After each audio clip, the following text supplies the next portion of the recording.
Hi friends, good morning. দেখো সকালবেলা ঘুম থেকে উঠে কিন্তু চাটা খাওয়া হয়ে গেছে। আর তাড়াতাড়ি উঠেছি কারণ হাজব্যান্ড এখন তাড়াতাড়ি চলে যাচ্ছে, মাস পড়ে গেছে তো। আর আকাশটাও পরিষ্কার, দোকানের স্টাফদেরও বলে দিয়েছে তোমরা তাড়াতাড়ি আসবে। তা ওই জন্য ও বললো যে আজকে ছেলেদের পড়া নেই যখন, তাহলে তোমরা তিনজনেই চলে যাও। আর হাজব্যান্ড আর শাশুড়ি মা তো সকালবেলাই চলে যাবে দোকানে, তা আমরা যাব বিকেলবেলা। তো ওই জন্য বাজার তো করাই আছে, মাছ টাছ রয়েছে। তা কালকে তোমাদের দেখালাম যে পুঁই শাকটা আমি কেটে রেখেছি। তো পুঁই শাকটা আজকে রান্না করব মাছের মাথা দিয়ে, আর রুই মাছ করব। আমার ভাতেরই পড়ে যাচ্ছে, ভাত বসিয়ে দিয়েছি তার জন্য আমি। আর একদিকে পুঁই শাকের ডাঁটাগুলি সেদ্ধ বসিয়েছি। দেখো পুঁই শাকটা ধুয়ে নিয়েছি, আর বেশি কিছু সবজি দেবো না, আলু, বেগুন, কুমড়ো। আর এখানে একটু কুমড়ো বরবটি দিয়ে ডাল করব। আর এই যে মাছটা বার করে নিয়েছি, রুই মাছের ঝোল করব। দেখো আমার রান্না করা হয়ে গেছে। এখানে একটু গন্ধরাজ লেবু কেটে নিয়েছি, দুটো ডিম সিদ্ধ দিয়েছি। আর এই যে পুঁই শাকের তরকারি মাছের মাথা দিয়ে, আর এখানে ডালও করে নিয়েছি বরবটি আর কুমড়ো দিয়ে।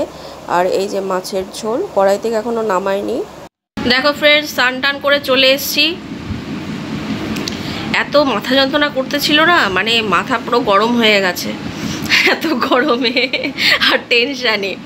এদিকে হাজব্যান্ডও বলেছে দোকানে যেতে হবে, আর রান্না বান্না করলাম, তাড়াতাড়ি করে দিতে হবে। সকালবেলা 10টার মধ্যে এখন বেরিয়ে যাচ্ছে, মানে 10টার আগেই চলে যাচ্ছে হাজব্যান্ড আর শাশুড়ি মা। ওই জন্য সকালবেলা উঠে কত তাড়াতাড়ি করব সেটাও একটা টেনশান।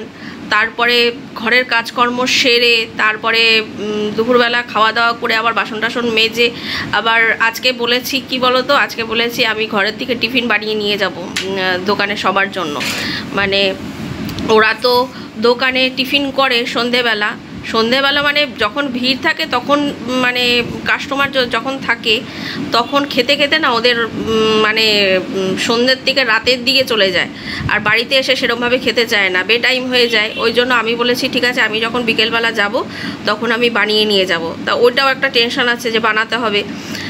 তা ওই জন্য তাড়াতাড়ি করে কি করলাম বলো তো, আগে মানে ঘরটর মুছে নিলাম, ঘর মুছে ঠাকুরের বাসন মেজে জামা কাপড় কেচেছি। জামা কাপড় তো আমার প্রতিদিনের কাচতেই হবে, কারণ দোকান থেকে এসে সব জামা কাপড় ছেড়ে দেয়, প্রতিদিন একটা ছেড়ে দেয়, ওগুলো কাচতে হয়। তারপরে আমার নিজের জামা কাপড় থাকে, তারপরে ছেলেদের জামা কাপড় থাকে, সব জামা কাপড় একেবারে কাচতে হয়।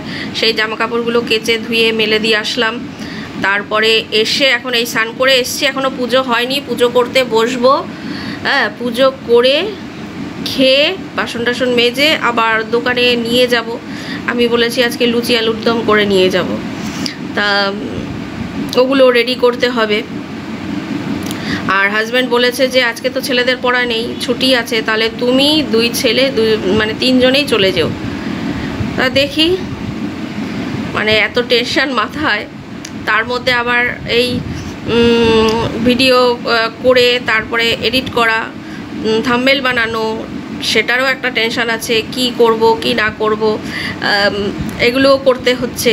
মানে সব দিকে এত টেনশানের আর শেষ নেই। ঠিক আছে, পুজোটা দিয়ে নিই তাহলে। দেখো পুজো করা হয়ে গেছে, মাথাটা এখনও যন্ত্রণা করছে। আর দেখি আকাশটা মানে মেঘ করে রয়েছে, মেঘও গর্জন করছে। জানি না কি হবে, সন্ধ্যাবেলা ঠাকুর করে যাতে বৃষ্টিটা না হয় এটাই মঙ্গল। আর দেখো আমি ময়দা নিয়ে নিয়েছি, এর মধ্যে নুন তেল সব দিয়ে দিয়েছি, ময়দাটা মাখবো। আর এই যে আলু নিয়ে নিয়েছি আলুর দম করার জন্য, কাটবো। 2টো বেজে গেছে কিন্তু খাওয়া হয়নি এখনও, খাবো, ছেলেদেরও খেতে দেবো, তিনজনেই খাবো। খেয়ে তারপরে এগুলি করব আবার। আমি এদিকে আলু কেটে নিয়েছি। দেখো আমার ছেলে ডিম পোচ বসিয়েছে, আমাকে বলেছিল, আমি বললাম আমি পারবো না, আলু কাটতে বসেছি, তুই করে নে।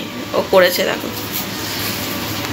প্রতিদিন ডিম সিদ্ধ দেই, তাও প্রতিদিন দুপুরবেলা খাওয়ার সময় ও ডিম পোচ করবেই। মানে ডিম খেতে এত ভালোবাসে, এদিকে মাছ খেতে চায় না।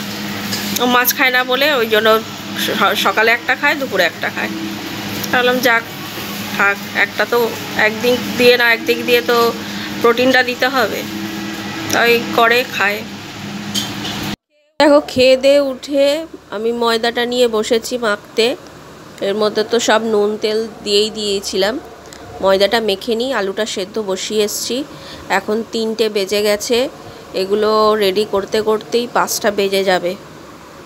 আলুটা সেদ্ধ করে নিয়েছি, কড়াই তেল দিয়ে দিয়েছি, আর ময়দাটাও মেখে নিয়েছি, মেখে লেচি করে নিয়েছি।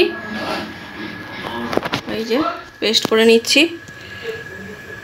চারমগজ কাজু বাদাম সব কিছু দিয়ে পেস্ট করে নিচ্ছি। দেখো আলুর দমটা নামিয়ে নিয়েছি, এবার লুচিটা ভেজে নেব। আর একটু লাচ্ছা সিমুই বানিয়েও নিয়ে যাব।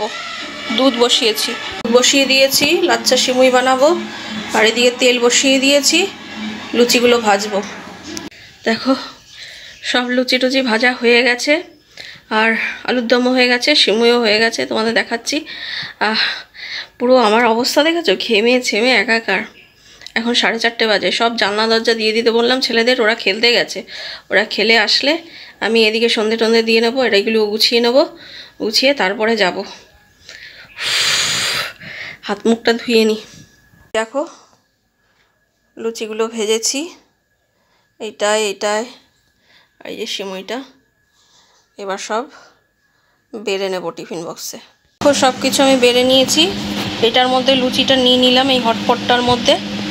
আর সিমুইও নিয়ে নিয়েছি, লাচ্ছা সিমুই। আর এটার মধ্যে সব ধরলো না, এই জন্য আবার আলাদা নিতে হলো এটার মধ্যে। আর এটার মধ্যেও আলুর দমটা বেড়ে নিয়েছি, সব আটকে নেব। এখন সব ভরে নিয়েছি, আর কটা টিফিন প্লেটও নিয়ে নিলাম, এগুলো ভরে নেব। আমি রেডি হয়ে গেছি সন্ধে টন্ধে দিয়ে, কিন্তু ছেলেরা এখনও ঢোকেনি, 5:45 বাজে। ওরা আসলে তারপর তো যাব, এখনও আসেনি। ওরা আসুক তারপরে যাব। দেখি কটায় আসে, বলেছি তাড়াতাড়ি আসতে, কি করে গেলেই বকা দেবে আমার হাজব্যান্ড। সোনু শান খেলে আস্তে আস্তে দেরি হয়ে যাচ্ছিল বলে আমি আগেই বেরিয়ে গেছি, রিক্সা করে চলে এসেছি। দেখো তাও 6:30 বেজে গেছে। তা আমি হাজব্যান্ডের দোকান হয়ে তারপর গোডাউনে চলে আসলাম। দোকানে দেখলাম 2টো কাস্টমার আছে, এইখানে কাস্টমার নেই। তা ছেলেরা 7:30 নাগাদ এসছে। তা ভেবেছিলাম কালকের থেকে আজকের বাজারটা ভালো যাবে, যেহেতু রবিবার, কিন্তু কালকের থেকে আজকের বাজারটা আরও খারাপ। কোন দিন যে কি হয় বলা মুশকিল। সবাইকে দিয়ে দিলাম খেতে, সবার টিফিন খাওয়া হয়ে গেছে। এই যে আমার ছেলে বসে আছে, সোনু, আর শান ওই দোকানে আছে। সবাই এক এক করে খেয়ে নিল, কাস্টমার নেই এখন অতটা। আর রবিবারের যেরকম ভেবেছিলাম কাস্টমার হবে, কিন্তু সেরকম কাস্টমার হয়নি। তা এই হচ্ছে ব্যাপার। খাওয়া দাওয়া হয়ে গেছে, 9টা বাজে, একটু পরেই চলে যাব বাড়িতে। দেখো বন্ধুরা, বাড়িতে এসছি, এখন 12টা বাজে। খাওয়া দাওয়া হয়ে গেছে, মানে এসে একটুখানি আবার লুচি ভাজলাম। ময়দা মেখে রেখে গেছিলাম, বেশি করেই মেখেছিলাম, ফ্রিজে রেখে গেছিলাম। তা ছেলেরা আগে চলে এসছে, 2 ছেলে, ওরা আগে চলে এসছে, আর আমার শাশুড়ি মাও চলে এসছেন। তা আমি একেবারে আজকে আমার হাজব্যান্ডের সঙ্গে আসলাম, যেহেতু রান্না করা ছিল। মানে আলুর দমও একটু রেখে গেছিলাম, সিমুইও রেখে গেছিলাম, আর দুপুরের একটু ভাতটা তো ছিল, ওগুলো ফ্রিজেই ঢুকিয়ে গেছি দুপুরবেলা। তাই এসে ওই জন্য একটু লুচিটা ভাজলাম, ভেজে সবাইকে দিলাম। বেশি তো খায়নি, সব অল্প অল্প খেয়েছে। 12টা বেজে গেছে। ঠিক আছে, আজকের মতো এখানেই শেষ করছি। ভিডিওটা ভালো লাগলে কিন্তু অবশ্যই একটা লাইক করে দিও, শেয়ার করো ও সাবস্ক্রাইব করে দিও। আবার দেখা হবে নতুন আরেকটা ভিডিওর সঙ্গে। ততক্ষণ পর্যন্ত খুব ভালো থেকো, সুস্থ থেকো। Good night, tata.